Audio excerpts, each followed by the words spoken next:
What is the most important thing that you can do to help somebody who's going through a hard time? Stress, trauma, family difficulties, personal difficulties, health, money, work.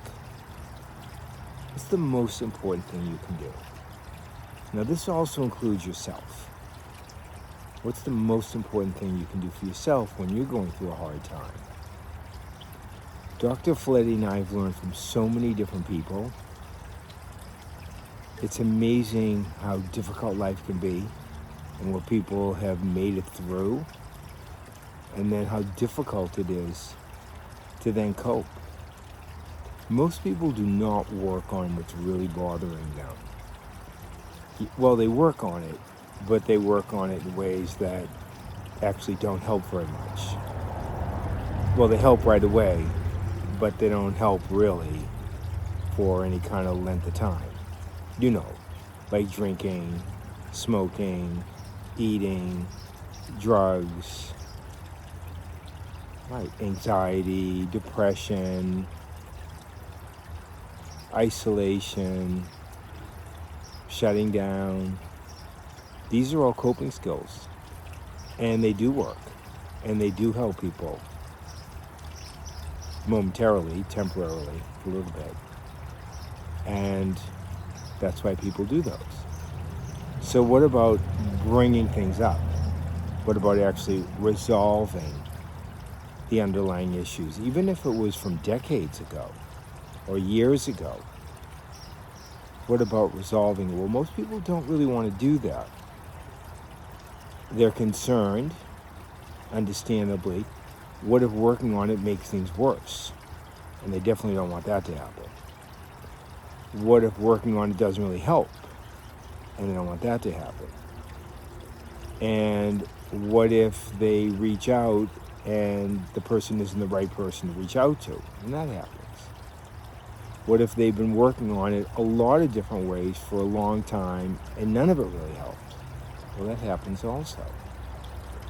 So we understand why people don't reach out for help, why they don't take the help you offer, you encourage, why they don't take the help that's available, because they basically don't want things to get worse, and they don't really trust that it'll help anyway, and they've already tried a lot of things that haven't helped, and drinking, smoking, eating, all of the coping skills do help.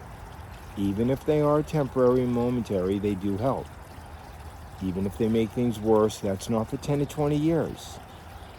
And they always say, I'll worry about that then.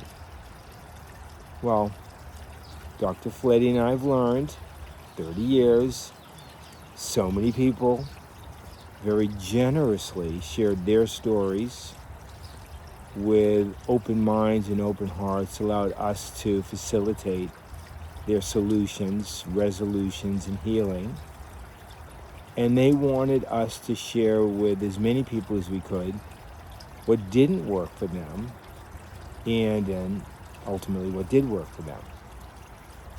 And that's why we wrote the book, From Trauma to Enlightenment. Keep that promise. That's why we created the app, Enlighten. Keep that promise. And that's why we are digitizing hundreds of hours of videos where we remove their facial features because they don't want it to be on national TV and have everybody see them, but they wanted us to share. So we could either blur their face or we could change their voice. So we're in the process of digitizing hundreds of interviews, conversations before traumas, what their lives were like, during the trauma experience, and then after, and what didn't work, and then what did work, and we'll be sharing all of those with you. But most importantly, what will really help people when they're going through hard times, traumas, dramas, difficulties, losses, pains, problems. You have probably heard, and Dr. Fletty and I practice this together and with people thousands, tens of thousands of times, There is an art of listening, really listening. So you might think of listening like listening to your self-talk, or listening to your body, your signals, your symptoms, your mind-body communication, the stomach aches, the headaches, the neck aches, the tiredness. That's what you might think of when you think of the art of listening. Or maybe you think about relationships and the art of listening in a relationship. Really listening. Maybe you're thinking of kids or teenagers or people that are on their phones all the time and wanting to say, hey, what's happening? And practicing the art of listening. Listening is an art. One of the things that we learned was that listening with acceptance is very, very helpful. And that means no interrupting. That means no body language that sort of shuts you off or gives the impression you're not really agreeing, or you're having some judgment or some difficulty with what they're saying. The art of listening means you are really listening with acceptance to everything. You're not interrupting. You're not signaling with body language that you don't agree, or they did something wrong, or they should have done something different. The art of listening. Acceptance. Now it goes a big step further. And we learn this from wonderful people all over the world. And how we got the name Enlightenment for the app. And how we got the name From Trauma to Enlightenment for our book.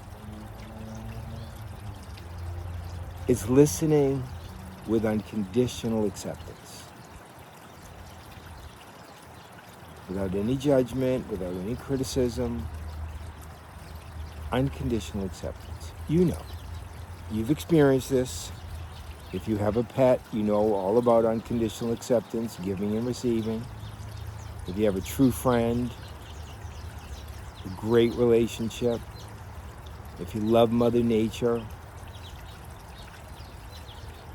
if you love teams and sports, bands and orchestras, poetry and sculpture, artwork, you know about unconditional acceptance.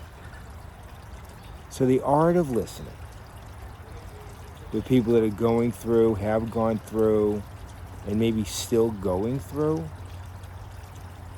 ACEs, adverse childhood experiences, adverse adult experiences, dramas, traumas, difficulties, stress, really hard life experiences. Things that you'd never wish on anybody, and things they never wish on anybody. But we all go through them. We all have them. They're in all of our families. And they're shocking at the time. And it takes a lot to work through them, if you do. If you don't, the noise goes on and on. Chronic diseases happen. We know it. ACEs are highly correlated with cardiovascular disease, cancer, autoimmune illnesses, autoimmune, yes, cardio, and addictions, and depression, and anxiety. And the list goes on and on and on. So not resolving stress, chronic stress, adverse childhood experiences, adverse adult experiences manifest in the body. So the art of listening is even more important than ever. Yes, start with yourself. Practice what we're talking about. And then you can go to other people and practice that. Yes, it'll require you to be patient. Patience is a master key. It'll require you to practice letting go on your exhales. It'll require a lot. There's a lot of techniques. There's literally hundreds of techniques in the app, in the book, in the videos that you'll be watching from what you've already learned. So it's important to know how to do this so you can integrate your skills into your daily life. Because we all get triggered. Nobody can stay positive, but you can always reinstate it, rebound. It's all about the comeback. Dr. Fleddy and I hope this is helpful to you. It's been a huge lesson for us. We've been practicing it now for many decades. The art.